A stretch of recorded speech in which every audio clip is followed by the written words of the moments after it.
която е много важно освобождаващо, защото сме оставили за един хубав завършек. Господин Яël Ossowsky, Яël е програмен директор в Students for Liberty, също така е и репортер към watchdog.org, т.е. разследващ репортер. Лекцията ще бъде проведена на английски, затова сега ще направя една интродукция и на английски език, за да въведем всички в тематиката. So, today's lecture and the last lecture is led by Yaël Ossowsky on the topic of the case for open borders and free immigration. So, some words for Yaël. He's a program director in Students for Liberty, and also what was the exact position you had at watchdog.org? And national reporter at watchdog.org. So I'll let him present himself, and of course I'm giving him the tribune.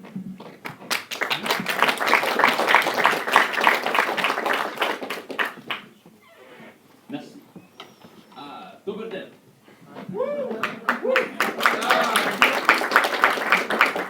That's hard right though. Okay, so thank you for being here and waiting until the very last part of the day.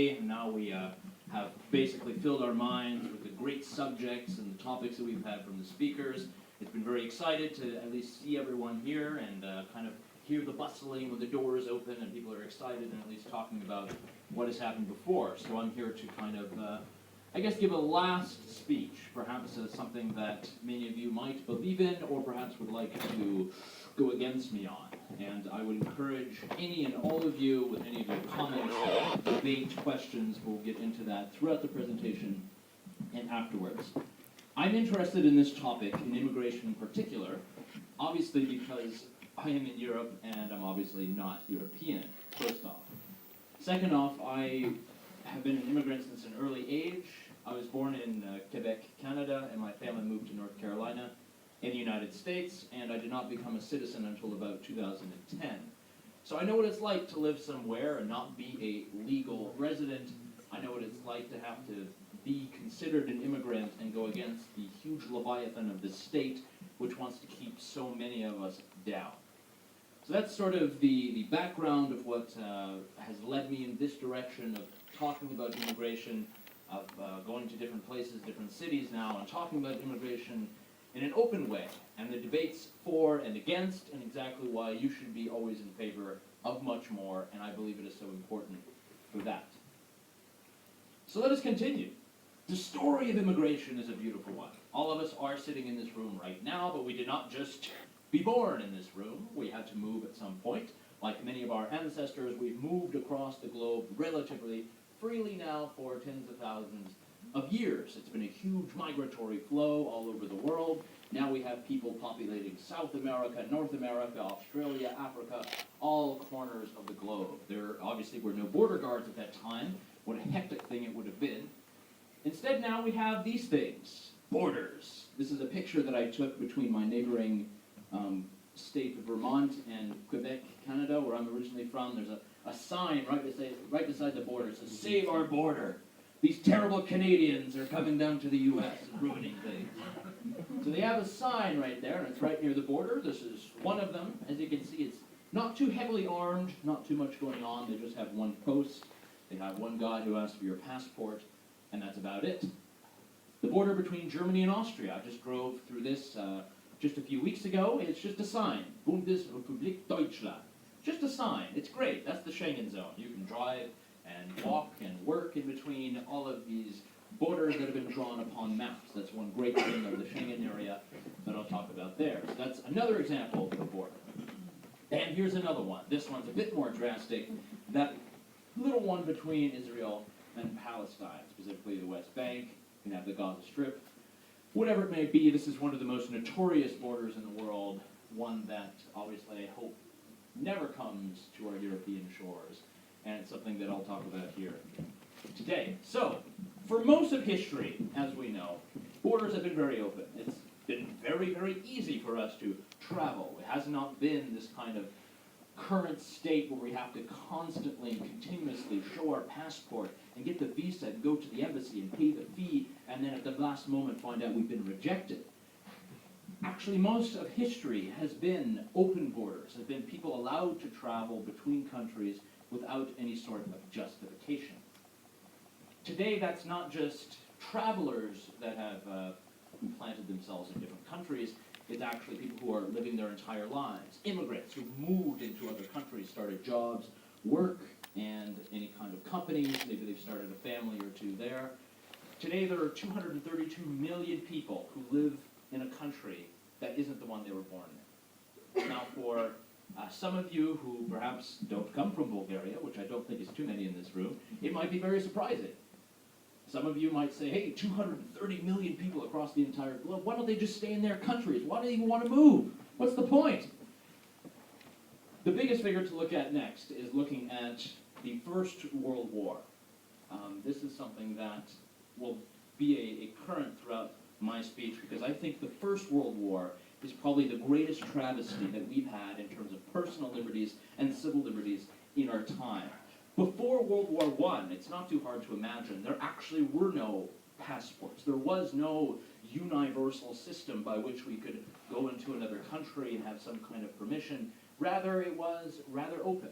Visas and these kind of documentary necessities only came about during this time.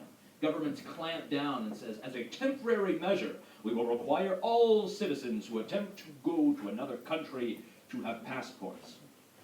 A temporary measure put in by the government that, of course, stays over time permanently. And unfortunately, it's been the history of the time that we have borders, passports, and visas. This is our current system. This is what we live with. Imagine that we're living with a system that was put in place during a time of all-out insecurity and war. So think about that next time you're at a border guard or border patrol. So I make the argument, and you've probably heard the argument, something about immigration or open borders from a very sort of academic perspective. Someone who's looking at the facts and figures and compiling the welfare data and the numbers of people who are moving from migratory classes. All well and good. But I don't think the majority of people can sympathize with something like that. The majority of people are into culture, are into the identity that they have. They're into what actually will mean when you go to the border guard and he says, hey, you're not allowed to enter this country, or, I'm sorry, were you thinking about going to Macedonia? I don't think so. You're blocked today. That's what people are much more interested in. And I wanted to play a clip, hopefully my sound will work here, that is from the movie The Grand Budapest Hotel. It won't be that loud. I'm stopping at Barley Field. Personal thing, but hopefully you can pay attention.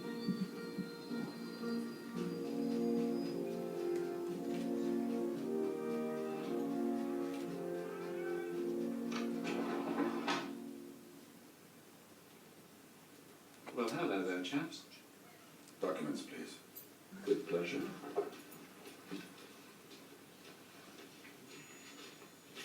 It's not a very flattering portrait, I'm afraid. I was once considered a great beauty. What's the F stand for, Fritz? France. France. I knew it! He's making a funny face. That's a migratory visa with stage 3 worker status, France, darling. He's with me. Come outside, please. Now, wait a minute. Sit down, Zero. His papers are in order. I cross-referenced them myself with the Bureau of Labour and Servitude. You can't arrest him simply because he's a bloody immigrant. He hasn't done anything wrong.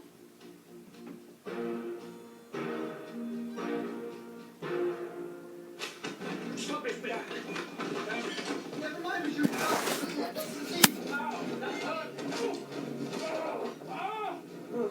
You filthy goddamn cockmouth, fascist assholes! Take your hands off my lobby boy! So this is a popular depiction of something that has happened across the European continent, certainly in the last 50 years, increasingly, and we've had it during the World Wars. This is from the movie The Grand Budapest Hotel, as I stated earlier, and it is actually inspired by the works of an Austrian author by the name of Stefan Zweig. He was born in Vienna, where I currently live, 1881. He was a very popular figure at the time, one of the most translated authors in history.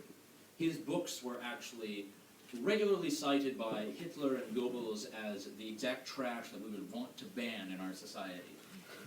He wrote about transcultural communication, transcultural transpondence. He talked about different cultures living in sort of a united Europe where we can live without borders, we can live without war, we can live with cultural exchange based upon a European identity.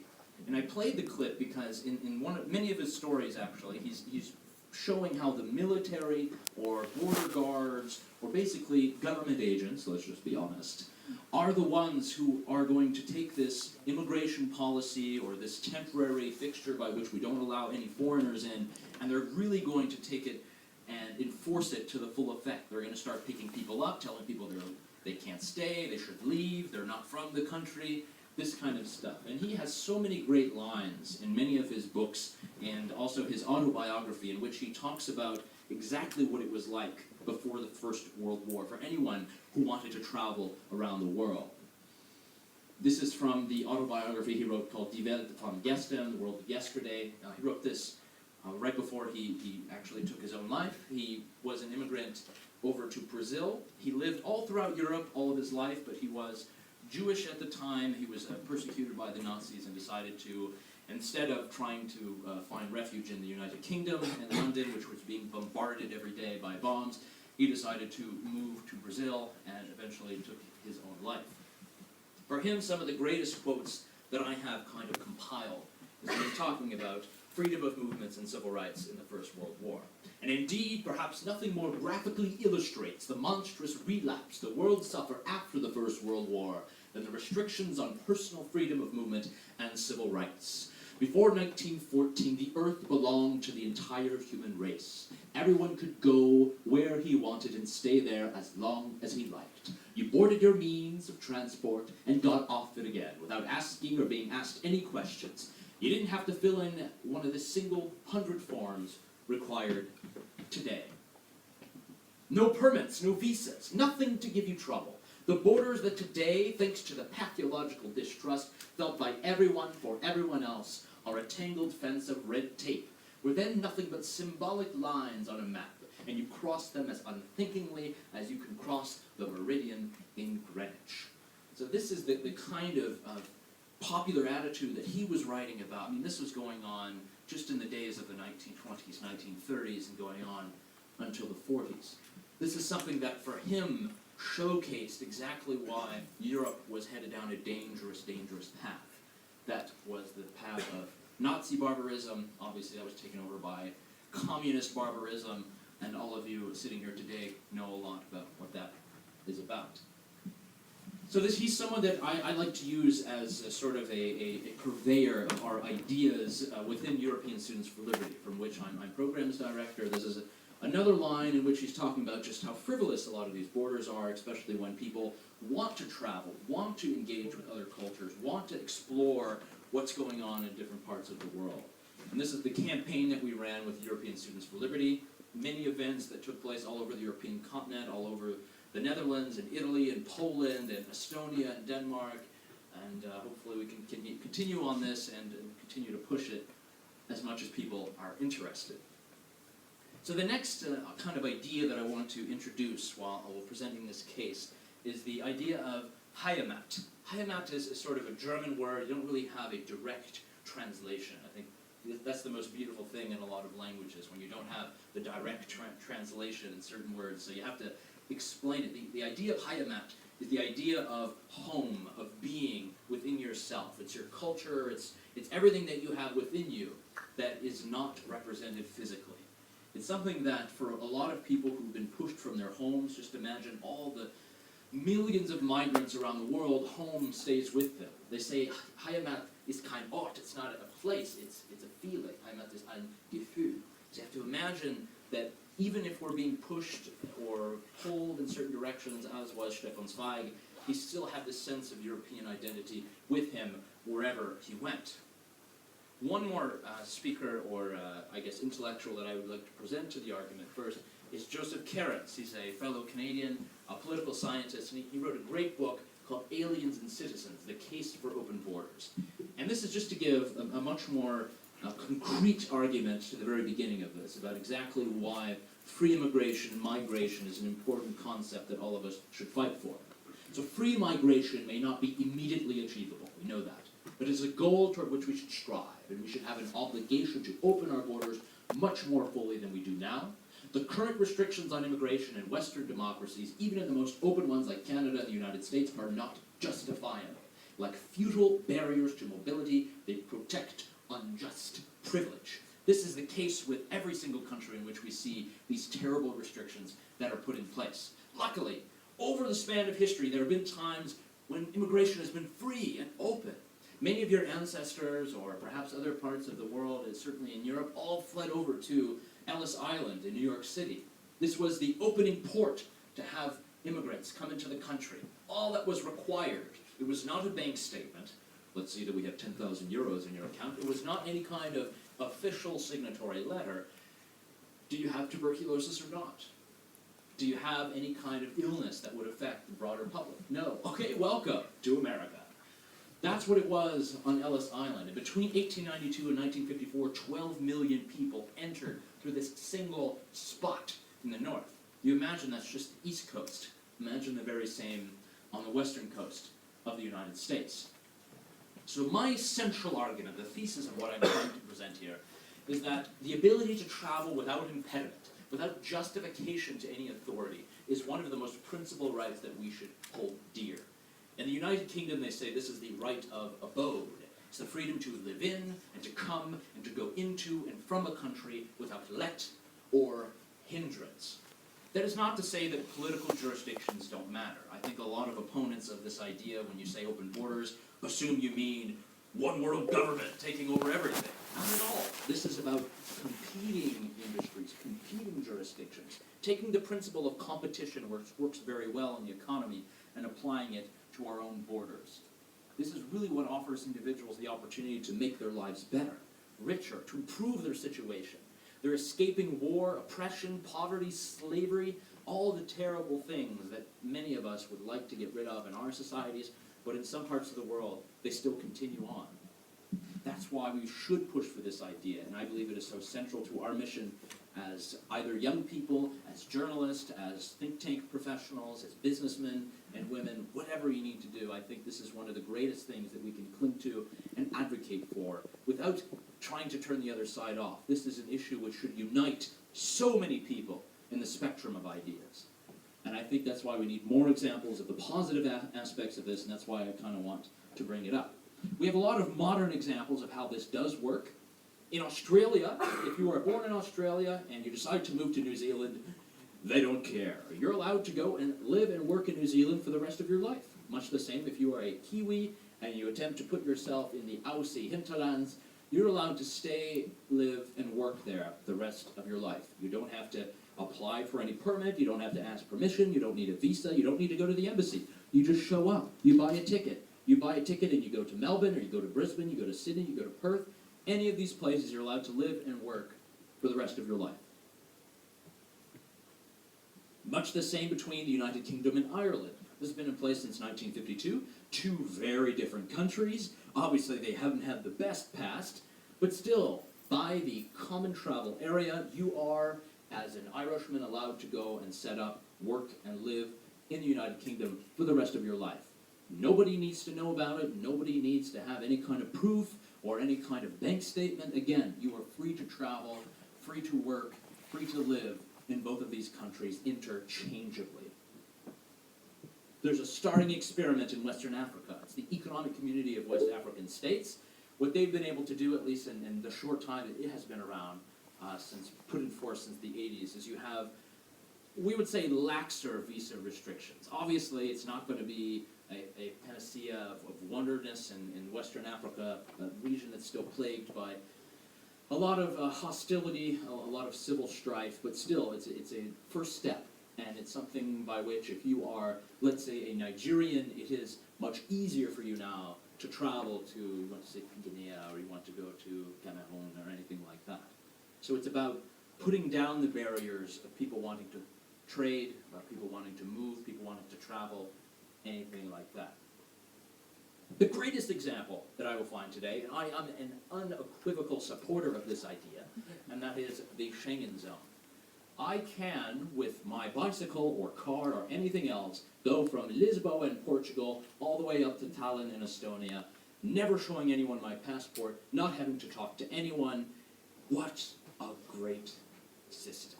At last, the government leaves us alone. We're free to travel and work and fine. We don't have to be bothered by these laws. The Schengen zone is one of the most important.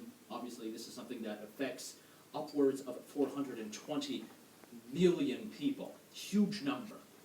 Maybe it was seen as crazy at the time. Maybe many countries didn't fully understand what it would mean to get rid of internal borders between, let's say, the Netherlands and Belgium and France and Germany and Austria. Maybe people didn't know at the time, but what they have created is the greatest example of a portion of the planet where people are free to move, not just to work, not just to go and visit the great cathedrals, but to actually change their lives and better their lives. That's something that we, in many parts of the world, don't have and should strive for. Again, I should stress that this is, while it is something that has come out of the European project, it's very separate from the European Union. So I'm not tying the successes of this to saying, oh, great, the European Union, as it goes, but I think it's still a very, very important idea, and certainly something that we should hold dear in all of our arguments. If we look at a place like the United States, I understand it is but one country, but at a time they were individual states, and really they had a lot more power on their own, and there is a central government, but the principle is the same. You can upend your life from Miami, you can move to Portland, Oregon, never having to justify anything to anyone. That's all that we're asking for. That is the only principle that is trying to be advanced here. The idea that people should have the right to live and work anywhere. Who's the one person who's going to stop you in most of these cases? It's going to be the government. It's going to be the embassy people. It's going to be those at the airport who say, you can't get on this flight. I'm sorry, you don't have the visa. You're just going to have to stay in Eritrea. And yeah, that's your story.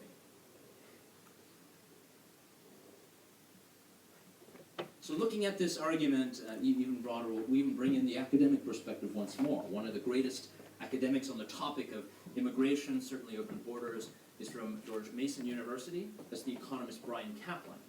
He makes the point that this is something that we should strive for, not just when we're thinking about individuals, not just when we're thinking about what we want for our economies, and obviously it would be a huge boon to trade, to commerce, and economic growth.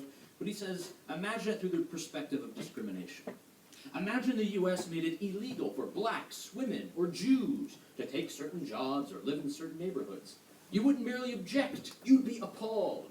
Whether your specific moral views, it's wrong to prohibit a black, a woman, a Jew from accepting a job or renting a home.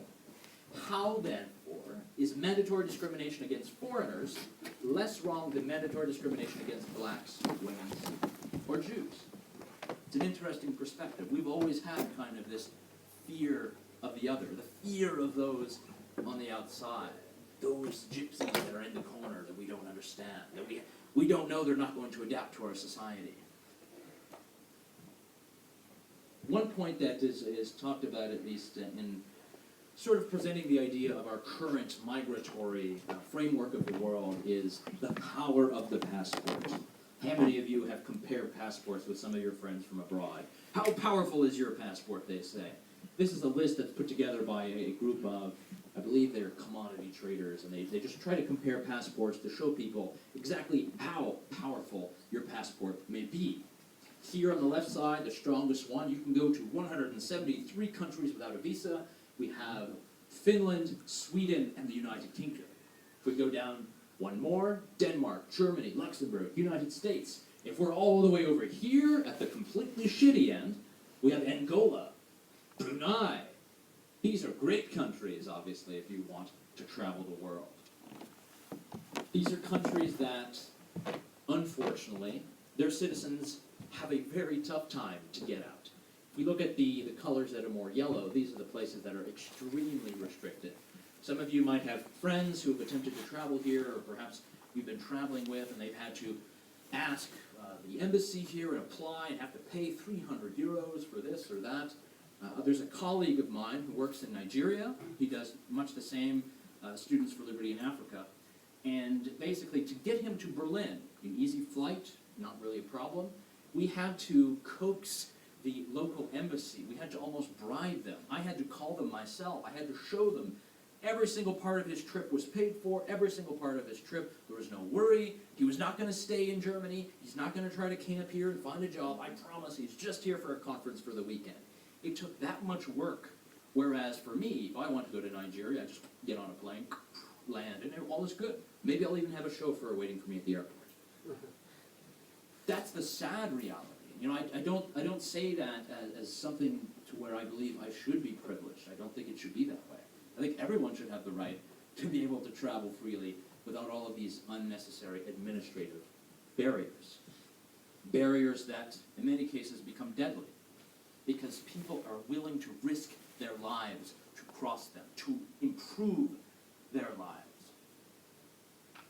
My own example is in the deserts of Mexico, the dangerous border between the United States and Mexico. Just in the year 2012, the Border Patrol found the bodies of 463 people in the desert. These are the ones that they found. Not to mention those that have been drowned or picked apart by any kind of vultures or any other terrible animals that find dead flesh on the side of the road. These are the people who try to take their terrible existence and wherever they were. Perhaps they have been living in poverty in El Salvador for many years. They took everything they had and they made this trip to try to go to the United States, the land of opportunity for them, and they were denied that.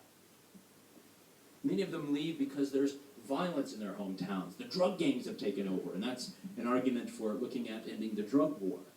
You had millions of these young people who were actually just brought across the border by their parents. Maybe they're only a year old, 2 years old, 3 years old. All their parents want is a better life for their children so they can be educated, so they can advance themselves, not have to be stuck in the same town, again, have to be subject to these terrible drug gangs coming around collecting protection dollars and the like. And that isn't even to say that their lives once they get there is going to be great. In most of my young life, I had the privilege of working, which is a great thing for many young people to do. And most of the time, when I worked at certain places, I knew there were illegal immigrants who were working there. These were people who I worked alongside, who basically had the same position that I did, but at the end of the day, they had to lie about it, they had to have fake papers, and they weren't allowed to really live free of this kind of burden of, I might be deported at any second. There's an example that I like to talk about in that I worked at a restaurant during the time. I was the only person who spoke Spanish there, apart from a lot of the immigrants who came to work. And we had an opening for the dishwasher job. It's a terrible job. You don't want to do it. You stand there for 12 hours a day and you wash dishes. It's a terrible thing. We had no applicants for over 2 weeks. Suddenly we translated the posting. We kind of handed this out, put it up, and then we had applications coming in through the door. And when the people came in, there was one particular gentleman I remember. I was helping with the interviews, and he came forth. He spoke to me. He was extremely nervous and scared. He didn't know what to do. He handed me some papers that were obviously fake, printed out on the computer. I said, "Good sir, you're hired." That's one, at least for me, one single moment of civil disobedience, and I think it worked. I mean, as a 20-year-old male, I think that's the only thing that I can do to advance freedom, at least for one man. Obviously, if we had full-scale civil disobedience, and we hired people who just want to work, people who actually want to do things and contribute to the economy. If we allow these people to be mixed into our economy, they're not going to be dependent on welfare and everything else. And that's a point that I'll get to later. And it adds to the point that people are willing to die. People are willing to be put in situations where they don't speak the language, where they're not sure if they're going to make it the next day, just so they have the chance of having a better existence. We have our own graveyard here in Europe, the Mediterranean Sea. This was figures taken just from April. You can see that there's been a huge number of people who have died, drowned, coming in ships, rickety ships built out of nothing, out of wood and barrels and small pieces of plastic, coming from places like Eritrea or Libya or trying to get from Syria, Turkey, whatever the like. All they're attempting to do is make their lives better, to make landfall in Europe and improve their life. And these are the numbers of people who died attempting to do that. This is a video of people attempting to to cross over into the United States from Cuba. The policy is, if you are on a boat like this and you're caught before the shore, the American government will turn your ship around and send you back to Cuba. But if you make it ashore, much like they did too, much to their jubilation right now, they're very excited, then the government allows you to stay, they allow you to apply for a work permit, and allow you to integrate into the economy. Now that's a special status for Cubans because the United States hates their government. But imagine if we had this kind of regime for anyone who is willing to work. But the African migrants, at least coming to Europe, is something that should be very prescient in our minds. People are risking their lives getting on these kind of ships, you can see, by the hundreds, stacked in, attempting to find freedom. There was a good video that was put out the other day by Hans Gosling, I think he's a Swedish economist. He said that the reason people are getting on these ships and risking their lives and going on boats is not because they're poor and they have no money. They have the money. They have the money to buy a plane ticket and try to establish themselves into Europe. The problem is that the system that we've put in place whereby they need a visa, whereby they need to immigrate, whereby they even need to visit, is really so time-consuming and really for them such a burden that even going to the airport and buying a ticket, they don't have the necessary means to provide the evidence to have a visa. To even have the permission to visit and overstay, they can't do that. Hence why they're put on ships where they most of the time pay upwards of 2,000 to 3,000 euros per seat just to sit on the ship, not really knowing exactly where they're going to land or how they're going to land or if they will land on shore. This was a recent accident, happened just a month ago.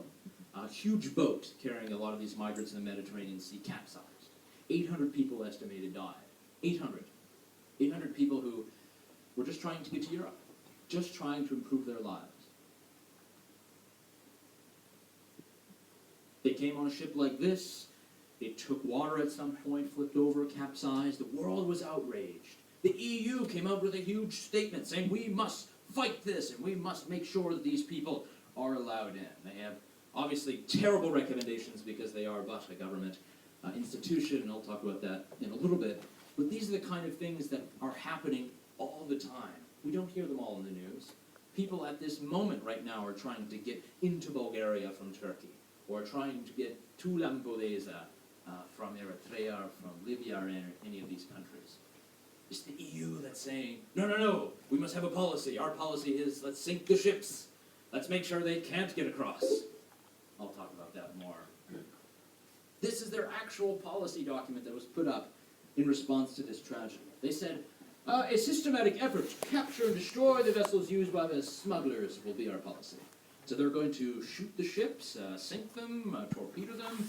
Let's just kill them first before they even get near our cameras to make sure that we don't have this problem. Luckily, there are groups, private groups, who see the kind of negative externality that's been created by governments, and they're actually doing something about it.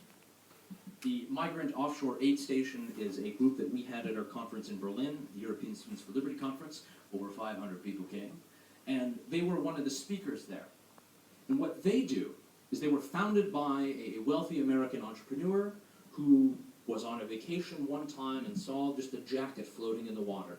And he asked the captain, why is that jacket there? What happened? Did somebody lose it? Or he goes, no, that's probably someone who drowned. Just last week, we had 500 people who drowned on a ship that didn't even make it on the news, but everyone here in the harbor and the coast knew about it. And he was outraged.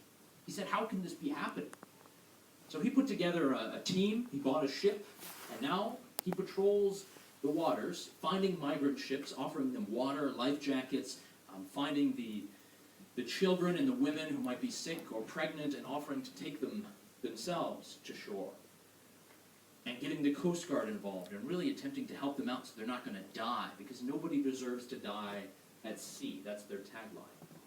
Christopher Kattenbrunn, who is the main founder, said, our search and rescue crew has never seen anything like it. People just keep coming up from the hold in an endless stream of humanity. Some of them have told us terrible stories of persecution and escape. These people have no freedom. They have nothing. And this is actually just a quote that was from probably 3 days ago. They've actually saved, in 2 weeks only, 1,400 people from drowning in the Mediterranean Sea. That's all due to private initiative, to entrepreneurs seeing the problem What's the problem? and finding people like this. What's wrong? The lady is sick?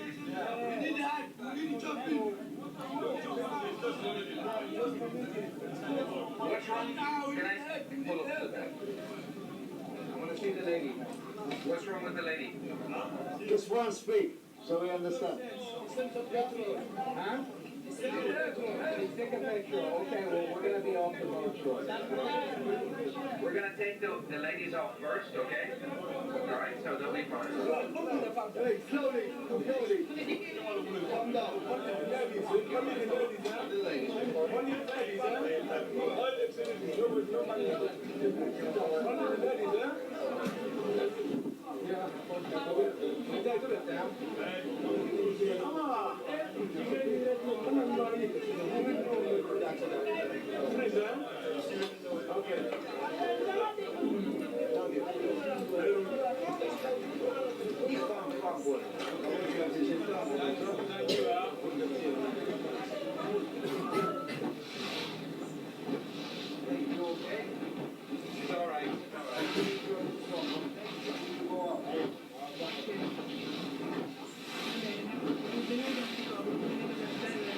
Do you know her?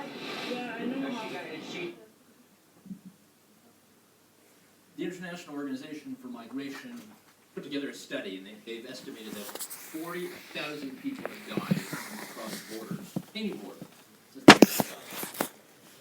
This is something that I find, as someone who crosses borders almost every other week, as appalling. I find it disastrous that people have to go to this level, have to put themselves in this level of danger to enjoy the many affinities that many of us have, either as Europeans or those from North America. Now, I've laid out this case, I put it all together, I've wound it, I've used a nice model, and we've gone our way from the very beginning of time and migration to the terrible days of the First World War, and talking about the moral underpinnings of the case for open borders. But there are criticisms. Many people out there are very against this idea. They find it dangerous. There are things that we cannot agree with, they say. Luckily, we have one good man who can personify all of these. He is a nice British fellow by the name of Nigel Farage. He's a member of the European Parliament for the United Kingdom Independence Party. And he's going to lay down exactly why he believes immigration is a bad thing, and why we should restrict it, and why we certainly can't have any Romanians and Bulgarians hanging around the UK. Well, good morning. I know it's seasonal to talk about the 12 days of Christmas, but I want to talk about the 21-day countdown to the opening of the doors to 29 million poor people from Romania and Bulgaria. And of course, what free movement means, it means free healthcare. It means free education. It means free access to the benefit system. It means an open door to the criminal gangs and the modern-day Fagins, who will, of course, benefit from the fact that London is the most successful and wealthy international city in Europe. Already, the situation is so bad that 92% of ATM crime in London last year was committed by Romanians. Now, look, I am not scapegoating in any way, and I know that a lot of people that come from Bulgaria and Romania will be very decent people who want to work hard and want to better their lives. But free movement doesn't work in the European Union now that we have countries that are poor. A man that comes from Bucharest and works in London and gets child benefit for the 2 children back home, that child benefit is worth more than he can actually earn doing a menial job in Bucharest. And that is the reason why the numbers that come to Britain will indeed be absolutely enormous. Now, I've said for some time, and now the British people agree, enough is enough. 80% of the British people do not want those borders to come down in 21 days' time. It's unfair. It's unfair on working people. It is leading to lower wages. It is leading to higher youth unemployment, and it is leading to divided communities. But of course it doesn't end here, because our Prime Minister, Mr Cameron, with the full support of Labour and the Lib Dems, now wants to extend this principle of open borders, as he says himself, from the Atlantic to the Urals. So it means countries like Kazakhstan, indeed Ukraine, joining the European Union. I see that Tony Blair is now helping Albania join the European Union. Well, good luck to them with that. He even wants to extend it to Turkey joining the European Union. Well, our message is that the Turkey is just for Christmas. It's not the political union. Doors on European armies. The voters will have their say.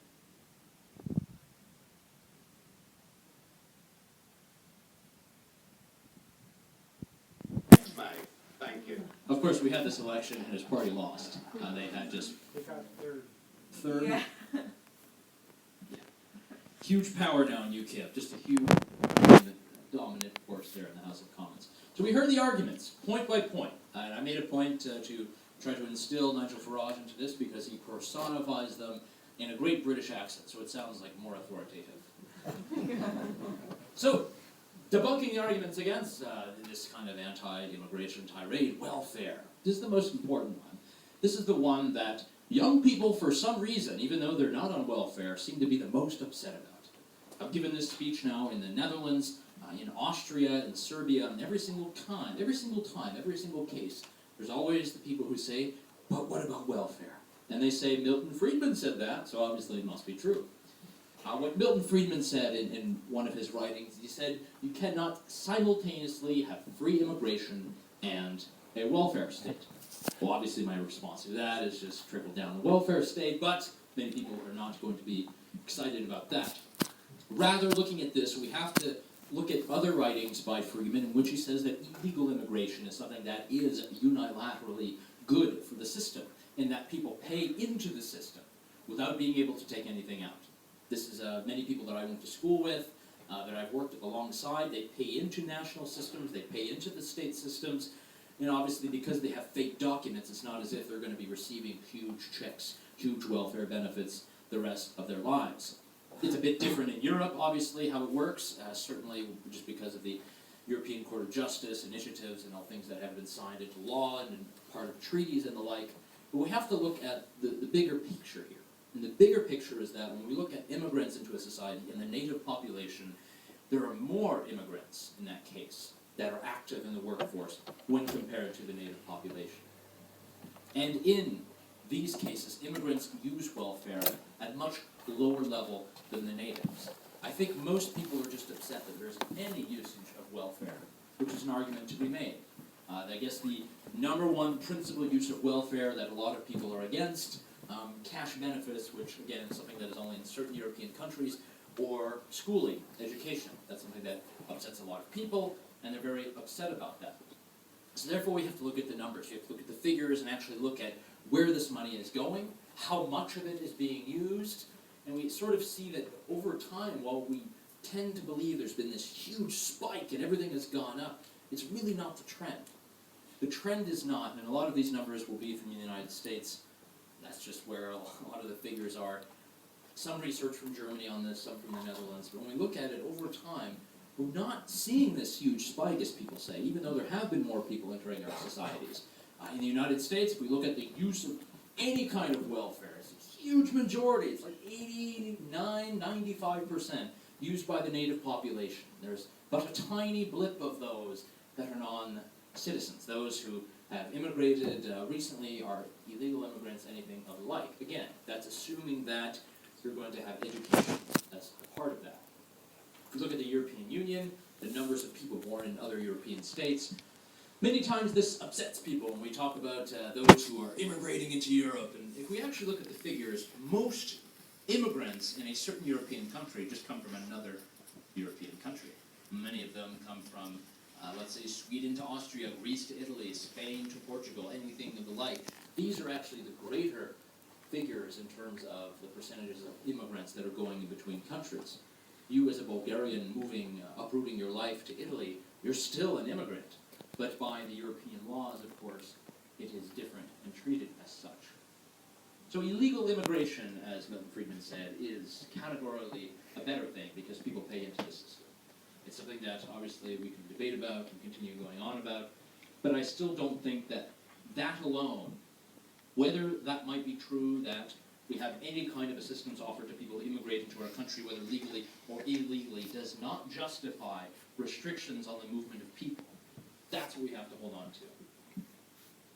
If we look at a study that was done in the United Kingdom, looking at the cost and the amount that immigrants are putting into the system, it is categorical. You always have contributions coming from these communities in the positive figures. It's always been like that. And those who use the welfare, highest percentage of them all, always the natives. What natives always are against is any percentage of an immigrant population getting any kind of welfare. We can't have that. We can't have that. Next point. Looking at Bulgaria specifically. This is something that I think the batteries are off or something. batteries are going. We've talked too long. You can get the other microphone. Good, good.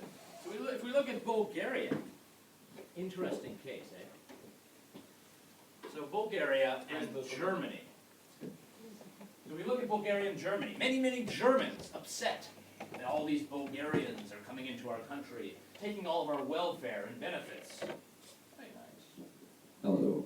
Taking all of our welfare and benefits. And the European Commission put together a study. And this is a report that was done in late December 2013. Bulgarians who settled out in Germany are no burden to the state social welfare system because most of them are qualified workers who quickly find a job to provide for themselves and pay their social security taxes, says a report by the European Commission. So that's at least one example of the intra-European immigration many people are always upset about. And they're scapegoating you poor folk, and they're scapegoating many of your families who've gone and taken up jobs in the United Kingdom or in France or Germany or anywhere else. This idea that people just want to move in order to get benefits, that's something that a lot of people have told me. I haven't seen anybody say that. It's never been written down, but apparently that's the mentality of anyone who ever wants to immigrate, is I'm just going for the benefits. That might be true for a slim minority, but again, I still don't think that is an argument to restrict any kind of immigration. And that's the more important point. Not that there are some people like that. There are also criminals out there who like to rape and pillage and murder people and do terrible things. That does not mean that the majority of the population is like that. If you look at youth unemployment, that's something that's very important for young people who like to get a job. When we look at this again categorically, we find that immigrants are not pushing down wages. In fact, they're taking jobs that the native population does not want. Certainly young people don't want. Many of them go into contracting, into construction, into very menial labor tasks that a lot of young people aren't going to be able to do. In the United Kingdom, they put together a study looking at the levels of sort of immigration, whether or not the levels of youth unemployment have been brought down by an increased immigration, and they found that it was not affected. They could find no positive link. That's just one example using the United Kingdom. If we just look at the amount of money that can be gained by opening the borders, by scrapping a lot of these migratory regulations that are put into place, there was a recent article that was very well done by Bloomberg stating the $80 trillion figure. If we are to remove the current sort of regimes that we put in place, stopping people from moving and attempting to take their labor and put it elsewhere, we would actually gain $80 trillion in the global economy. Global GDP would go up by as much as 147%. So imagine how many more youth jobs would be created then. Now this is the one that I think most people get most personal about. They take the personal angle. Oh, I have a Nigerian neighbor, and I just don't like the way that he cooks his food at night. You know, this is why I'm against immigration.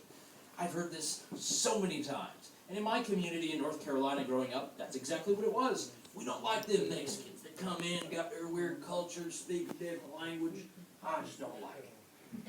This is, I think, for me, is again, not a reason to restrict migration. It never has been. I think this is an argument that's based more on a preference for your own culture and your own people. This is nativism. It's the idea that you believe your culture is superior to others, or perhaps it is more dignified, cultivated, civilized. I think that this is, For us who are obviously more open-minded, those of us who are willing to engage, to listen to a speech in English in Bulgaria, for instance, this is something that for us is just not a big part of our lives. I think that's why the European project is an interesting one, in that it is opening up of cultures, of borders, of different societies to others and willing to learn. I think if we look at the examples of Muslims and Christians and Jews and atheists and other racial makeups who are in Anglosphere countries at a higher proportion than the rest of continental Europe, don't find this huge, race war that apparently everyone seems to talk about, assuming that gypsies are going to come in and take over portions of government and burn down buildings and do the like. It's just not that way. In fact, the studies show that it's actually even better when people can rally around a type of national trait or some kind of more identity that's based upon principles. If we look at the example of the United States or a place like Canada, hey, you have the Constitution, you have freedom of speech, all these great things to talk about. It's not just about looking Bulgarian and being Bulgarian. That's something that at least were it applied universally, and I think that's kind of the point with the European project, the better that would be. Again, even if you don't like how a certain community acts, you don't like how the gypsies carry on, you don't like how, let's say, the migrants from Angola, how they sell their items at the shop, that's not a reason to restrict migration. It never has been. A good kind of way to examine this in probably a more academic style is looking at the book by Doug Saunders called The Myth of the Muslim Tide. In much of Europe, this is all the rage. The fact that the Muslims will come, they'll come into our countries, they're not loyal to our governments, they're all fanatical, they're all separated, they're going to be in their own different communities, they're going to be a burden on the state, we're going to have to pay for their children, all of this. Well, Doug Saunders went into the archive books and he started researching this, and he actually started seeing that when you actually look at the numbers of the immigrants that come from Muslim countries are actually integrating at a much faster level than anyone would have anticipated. They're adopting the religiosity of wherever they're going. If it happens to be a not religious place like the Czech Republic, they forget everything about Islam. If they go to a place like the United States, which is crazy about religion, then they're probably going to be crazy about religion as well. It's not something that, for them, they're attempting to export their beliefs, attempting to export the religion into different places.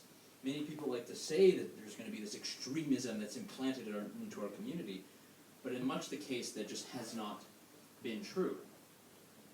He's sort of using the argument that people are not immigrating into countries because they view them as weak and view the people as easily subdued or as easy to subvert. Rather, they move to different countries because the life there is better, because they have an opportunity, because the principles that are instilled in that community, or perhaps the rights that exist in this country, are far more preferable to those in their own countries.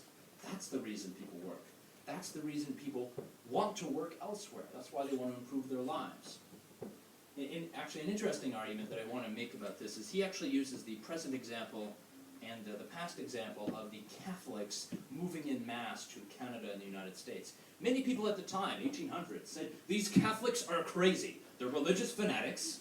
They hang out in their own communities. They're just going to be a burden on our government and our state. They're not going to try to integrate, and they're just not a tolerant bunch. It's going to be terrible. We have to keep out the Catholics. That was the big anti-immigration movement and the xenophobic movements of the late 1860s and going on to the early 1900s. This is what people said about the Catholics. And what happened? The Catholics adapted, they integrated, one generation went by, the kids were as American as anyone else. So I've made sort of my case. We've looked at the negative aspects, we've looked at the arguments against criticisms, support.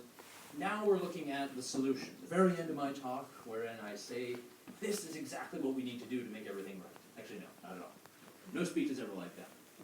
I think one good example that I've written about, that I've tried to at least present to the North American audience, because a lot of them just don't have this in mind, they don't know how awesome it is in Europe to be able to go to different countries, is I propose the idea of a Schengen zone in North America, meaning you can go from Canada to the United States to Mexico without the need of a passport. It'd be much like Schengen in Europe. We already have a free trade agreement between the United States and Canada and Mexico. It's been in place now for over 20 years. Yet for some reason, those borders are just too addictive. We can't get rid of them. Oh, we need them. We can't have all these different communities attempting to come into our country. No, not at all. So that's one thing that I'm aiming to try to push, at least in the North American context. It's broad sense everywhere. It's economic sense, you can look at it politically, you can look at it from the moral angle.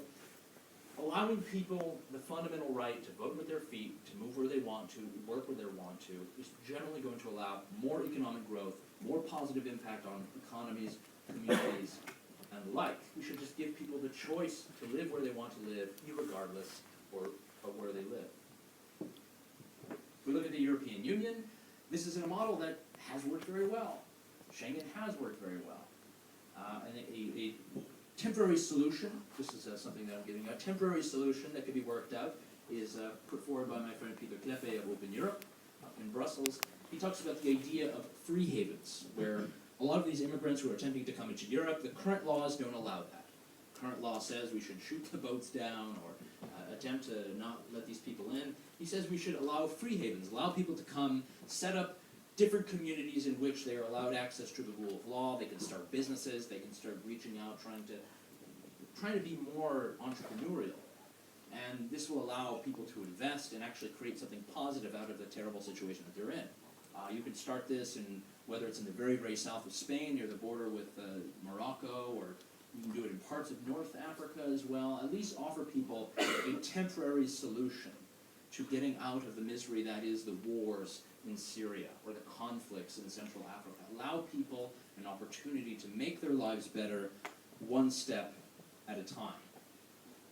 Now, in the United States, we see that this is improving a bit. I've written about this a lot because I think it's very important. I'm actually going to go out on a limb and defend President Obama. I think it's been great. I know. Calm down now. I think that at least being president obviously is a terrible position to be in. You really don't have that much power at the end of the day, whereas everyone assumes you do. If you attempt to try to have any power, everyone's going to call you a dictator or say it's a terrible thing. So I actually believe that these recent moves, and they all have to do with discretion and whether you're really going to enforce whether or not you should deport people. So basically deportations now are to be, let's just say that they're going to be phased out. That is kind of the plan that Obama put into action, which I found, in a sense, using the constraints of the current system, very admirable. And it's really that we're not going to deport people because they get pulled over for having, a broken tail light. I used to report on that in my days in North Carolina at the newspaper. Local man gets picked up, his tail light was out. Officer takes him out, brings him downtown. Finds out he's in the immigrant database. He overstayed on his visa one time. He's being deported, separated from his children and his family. He'll never be allowed to see them again. Great story. So at least this plan aiming to fix that piece by piece. And this is just one step. The ideal, at the end of the day, would be a global Schengen. Any of you, hey, you want to live with me in North Carolina, we'll start a cool business. You don't have to ask government permission. Isn't that awesome? Isn't that how it should be? It should be replicated, obviously going into Southeast Asia, going to South America, which is starting their own kind of free movement pact at the moment, and Africa. If we sort of adopt this, if we hold this to be true, if we believe in the idea that allowing people to live and work wherever they want is going to create not just a better world for any of the people in our countries, but any of these other countries, the moment that we can support that, the moment that we can be united in this thought, at least we can continue through with it, and hopefully one day have a global Schengen, have free and open immigration. It is the old mantra that is printed upon the Statue of Liberty. Give me your tired, your poor, your huddled masses, yearning to breathe free, the wretched refuse of your teeming shore. Send these, the homeless, temples tossed to me. I lift my lamp beside the golden door. It's what we've tried to put forth in all of our ideas about open borders and European Students for Liberty, and something that I believe all of you should support as well. So thank you so much for taking the time to listen.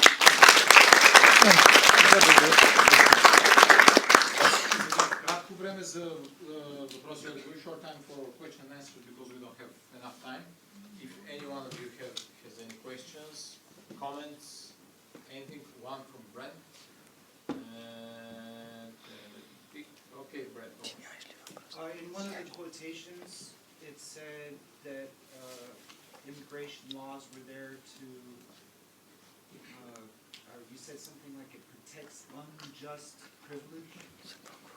One of the quotes. I was Yeah. wondering if you could define what unjust privilege means Sure. in this case. Well, in this case, when you're talking about unjust privilege, I'm becoming a social justice warrior right now. Basically, the idea that me being born in a first world country, say like Canada, I have a much better privilege of traveling in that I'm not constantly harassed by border guards and I'm doing where I want to go. If I want to go to Albania, it's not really a problem. How is that unjust? Well, is it not unjust? Why am I allowed to just kind of cross borders as easily as anything else? But any person who comes from another country where perhaps the visa is not as widely regarded, why do they have to go through the trouble and I don't? What's the difference between me and them? That's the unjust part that I guess I was getting at. One from there and You briefly touched on the drug war. Would that factor at all into your recipe for North American Schengen? Well, if we look at Mexico today, drugs are essentially decriminalized now.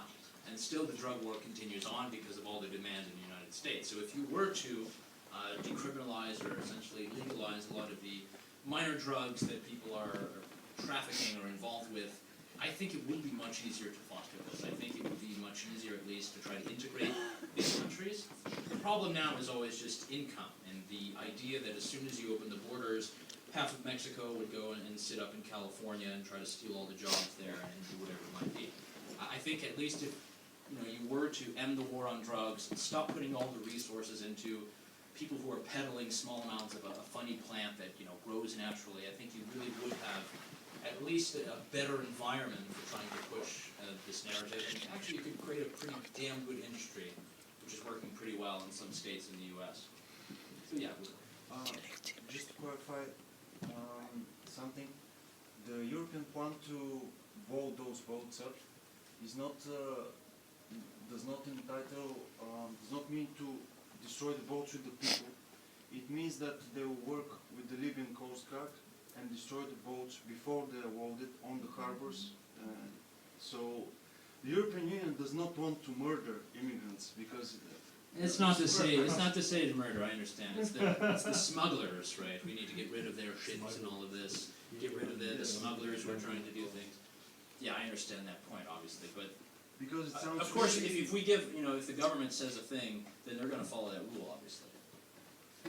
This is a case where this is what they're going to say. I'm not sure what it's going to mean. I mean, who knows how many times have we heard about cases where a lot of these ships have capsized and the Navy or Coast Guard has been sitting right there not doing anything at all.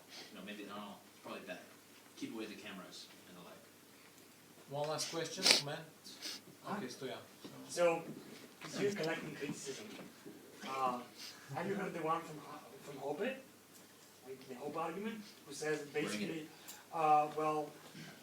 free immigration until is all good, but not until we have privatized all the land, and up until then, while I have government land, you can't allow people to come because, how can you get agreement from all of the people who own the land by owning the government?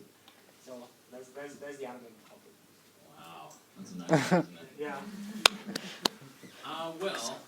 We don't really have I don't have full pass to come onto anyone's property in Bulgaria, even though I'm in the country, right? So any kind of collective path and social contract just doesn't exist.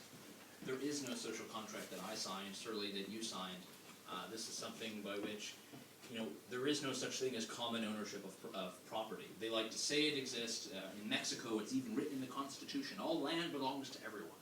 And that was really the justification for taking the land of all these white people who moved in many years prior. So, yeah, I'm not going to go into the weeds on that one, but certainly interesting. Did I get proof from or any kind of access from any of you? Did any of you invite me onto your land, apart from Stoyan? No. I don't know if I would get it. But. Good. All right. Thank you very much. A big applause.